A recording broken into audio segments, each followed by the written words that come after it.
So in terms of the process for becoming a candidate, Dale, you might be able to shed some light on this. How does someone get nominated and confirmed as a candidate? Okay, so firstly, to be a candidate, you must be a New Zealand citizen and you must be enrolled on the parliamentary electoral roll anywhere in New Zealand. You can actually stand for multiple positions. You can stand for the mayor and for the council and for a local board. If you get fortunate enough to get elected to more than one, you take the highest position. You can actually stand for more than one local board, but you must provide a priority ranking. And if you're elected, that's the number one ranking, that's where you get elected to. You can also stand for one district health board, plus any Auckland Council positions, and you can also stand for a licensing trust in addition to the Auckland Council positions. There are some candidate restrictions, however. You can only stand for one ward, and you can only stand for one local board subdivision if your local board is subdivided. And you can only stand for one district health board within New Zealand. If you wanted to stand for a licensing trust, there is a restriction there. You must actually reside in the licensing trust area, or if the licensing trust is subdivided, then within that ward of that licensing trust. So what happens, you want to stand as a candidate, so nominations open very soon, Friday week actually, the 19th of July. So they open then and they close on the 16th of August. That's 1 week, 1 month. Please don't leave lodging your nomination to the last minute.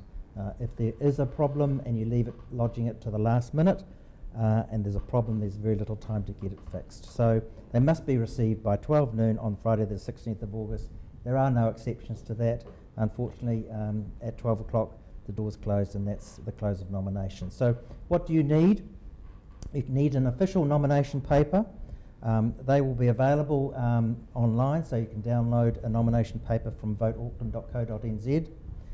You can give my office a call and we can post one out to you, or you can collect one from any of the 9 council service centres. But we do encourage you to download your nomination from the council website.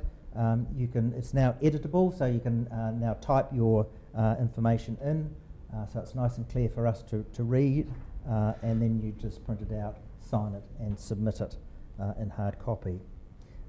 You must be nominated by 2 electors from the area that you're standing in. So if you're standing in for Albany Ward, for example, then you must be nominated by 2 electors from within Albany Ward.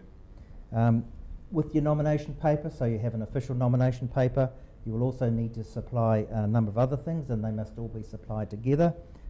That's a nomination deposit of $200. That's for each position you are standing for, so $200 for each position.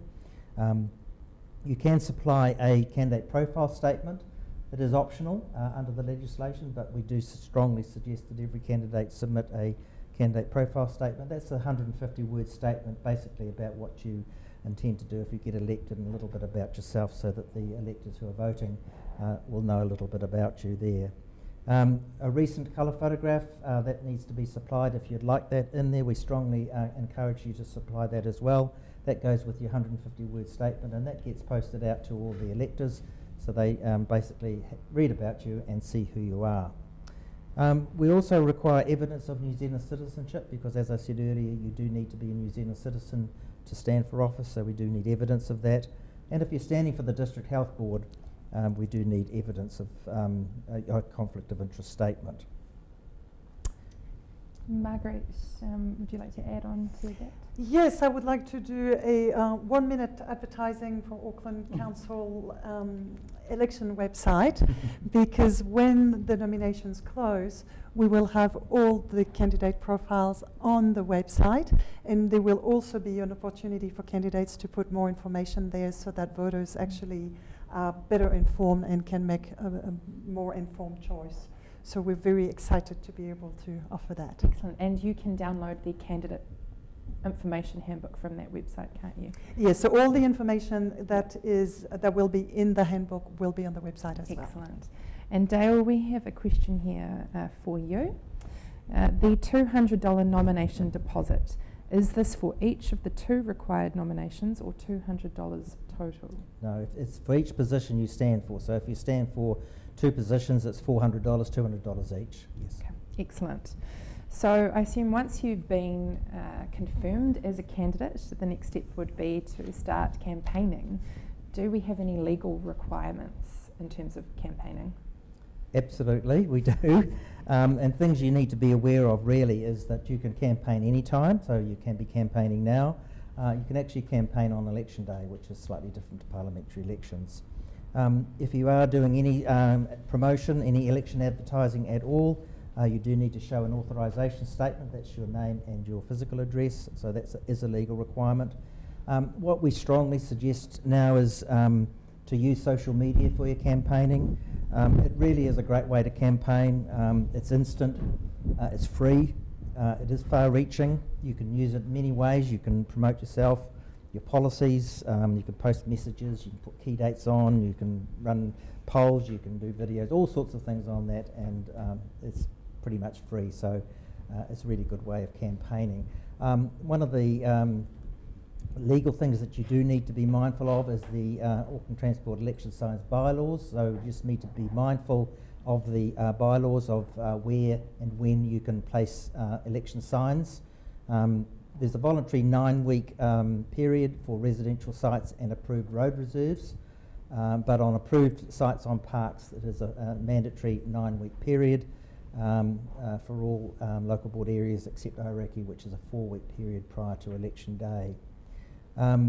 All those lists are contained on the voteauckland.co.nz website and in the candidate information booklet. Now, the second thing that you should be aware of as a candidate is that all candidates have a election expenditure limit, and this depends on the area that you're standing in, and it is based on population.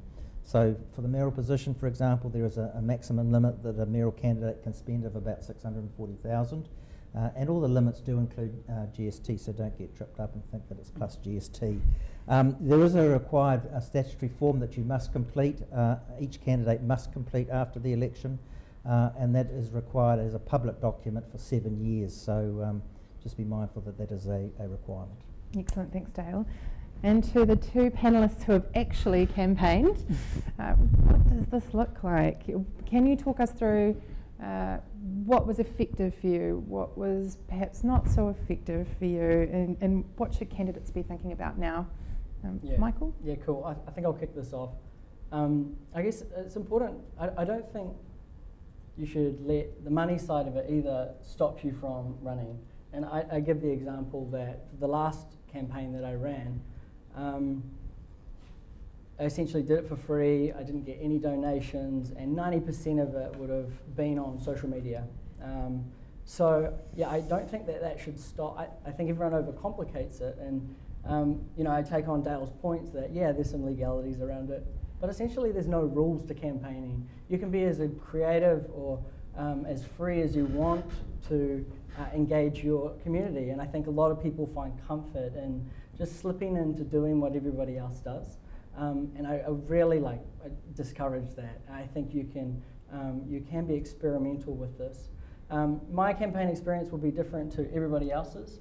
I think it's really important you kind of do your own SWOT analysis of what you will be good at, what you wouldn't be good at, and clearly you're wired in a different way, as we probably are, that you want to run. I think it's really important to be strategic, to engage your own communities. Don't try to play at a level or engage with communities you don't think are going to be combative or exclusive, or I think if you stick to your values, your morals, and your objectives, I think you'll find that you can make a bit of a game out of it and have fun with it. And I made the other point that I was very comfortable that if my community didn't elect me, it's because I wasn't the right person for them. And as long as I was stuck to what I was about, and that actually made campaigning a bit more fun, and I could be a bit more edgy and just be more myself. Because you might want to stand on a singular issue, a range, a laundry list. I've already seen some laundry lists of things you want to change. or actually you just might think you're a better representative of your community. So be very clear in what you want to do through the campaign and stick to it. And what about you, Simon? So I was a candidate 4 times and successful 3, and I guess each of those were really different campaigns. But the core thing that I would say is it's the personal connections that you make. It's the way that you engage with people that is the most important bit of campaigns. I totally agree with Michael that you can spend a lot of money and not actually gain a lot in terms of the sort of campaign that you run. You want to engage with as many people as possible, be it door knocking, through social media, all those sorts of things, and you want to give people an opportunity to understand what you stand for and who you are. That's probably the most important thing. Also, when you're going to where people are, you're campaigning them with them, you're knocking on their door, you're going to their sports club or those sorts of things. Those are really important connections that serve you well. I guess the final thing that I would suggest in terms of campaigning, know what you're standing for. There are good opportunities now to go to local board meetings, to go to governing body meetings, to see what it's like to talk to elected members. Your community wants to know that you're going to hit the ground running, and I'd strongly suggest that people can usually tell whether or not you know what job you're going for during a campaign, so know. And that whole campaign process sounds, I'm sure very fulfilling, quite exhausting. How did you two manage to look after yourselves during what I imagine is quite a hectic time in your life? Simon, you might want to speak to this one. I guess the thing now is before nominations, while things are relatively calm, come up with a plan, figure out what you are going to do during the campaign, what your commitments are, and stick to it. It can sometimes feel in the middle of a campaign that you have to change everything, that everything needs to be mixed up, that you need to be responsive, but that tends to just have impacts in terms of your health and your personal relationships. I'd strongly suggest that you make time for yourself and for your family and those people who are important. Block that time out. That's just as important for you as it is for those people you care about. Have a plan to eat well. There is a thing that's quite common in candidates that you will gain weight because you eat terribly when you're running between meetings and those sorts of things. So have a plan for those sorts of things. I would, even though I agree with Michael and Dale that social media is really good, have a plan for how you're going to manage your exposure to social media. It can be quite a negative space and it can have impacts on the way you feel about yourself. Part of that could be about organising your support base and being very clear about who's set up to look after you. I had people when I was spinning out that would take me for a walk, have a nice conversation, grab a cup of coffee. All those things are really, really important. And I guess the final thing that I would say is have a plan locked in advance for what you're going to do on election day and the 2 weeks after. If you win or lose, it's still going to be a stressful, hectic time, and having a plan that everyone knows that you've got locked into place for you to kind of deal with that is really important. Excellent. Michael, have you got any tips? Yeah, and reiterating a bit of that, planning is key to it. So being really clear on your objectives. Is it getting out a bunch of new voters that don't normally vote, or tapping into your different groups within your community and focus on those? And there's a lot of hours in the day. But eating right, fatigue management. But actually probably the mental side of it is the hardest. And you're putting yourself out there, like you're putting your head above the parapet, and you need to be realistic about that is going to bring, you've got, that's going to bring opinions and trolls and people who love what you're saying, and like the entire mix, right? So it's hard, like as a board of directors or a governance, you have 90,000 bosses out there. So you really do need to prepare yourself for that. And I think making sure you keep going to the local on a Friday, whether it's your mentors or your sounding boards, or it it is being realistic about that and you will start to have to gear yourself to be more open to that. Water off a duck's back and all those types of cliches, but yeah, you do need to really watch that, and it's terrible for the partners, I think, of people who campaign. I think we're wired probably a bit differently to kind of cope for that. Partners are not, and so yeah, if anything, I think that your families, your groups, your cliques, they're the best way to kind of manage all that. Excellent. Yeah. Great advice. We have a question, and it's actually very timely because I believe Margaret's just about to cover this, but I will read it out. So, will Vote Auckland be holding public candidate meetings for councillor and mayoral candidates? Margaret. Okay, so what we call Meet the Candidates events. So the media, residents association, community groups, and some of the schools that will be engaged in our youth voting programs will organize candidates' nights, and they can be either meet the candidates for the community to see who is standing in the area, or actually candidate debates. And we really encourage you to take part to those, because they really will be an opportunity for your community to meet you face to face and really hear firsthand what you stand for and what you're campaigning on.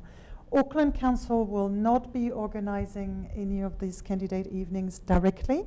We will be supporting the schools again that are organising those through our youth voting program, but we will be advertising them on our website, so voteauckland.co.nz. So go on the website when we get to that point, so that you've got an opportunity to participate. We also have some tips for organisers of candidate evenings that we've developed that are available, and you can email us to ask for that. What I would encourage you to do as a candidate, if you're going to take part to these candidate evenings, is to have a look at our pre-election report. It's going to be published at the end of July, and it basically outlines the key challenges facing Auckland, and it'll be full of really useful information and interesting statistics and facts that will enable you to really prepare for those candidate evenings and be really informed about the real facts and campaign on real fact-based issues. Great. So I have some more questions, and these are actually all, I believe, for Dale. So there's 4 here, so perhaps we'll do one at a time. If I have forgotten to add my authorisation statement on flyers that haven't been delivered, can I stamp it on the back of the flyer, or does it have to be on the front/main part of my flyer? No, it can be on the flyer anywhere, but it must appear on it. So if you've already printed them without the authorisation, you have to bin them and get them printed with the correct authorisation. Or stamp them, or stick it. Or stamp them, but that must appear. Yeah. Right, okay. And signage. So confirming, if I want to put a billboard on a private property, it can go up any time? That is correct. We're encouraging a voluntary 9-week period, but technically, yes. Technically, okay. And please give a range of limits for investment, I think in terms of their campaign, for local board members and councillors and the mayor. Expenditure limit, do you mean? Yes. Yeah, so I mentioned the mayoral one, which was 650,000, I think it was. But they are all contained in the candidate information book. Each individual local board and ward is contained in there of what you can spend, yes.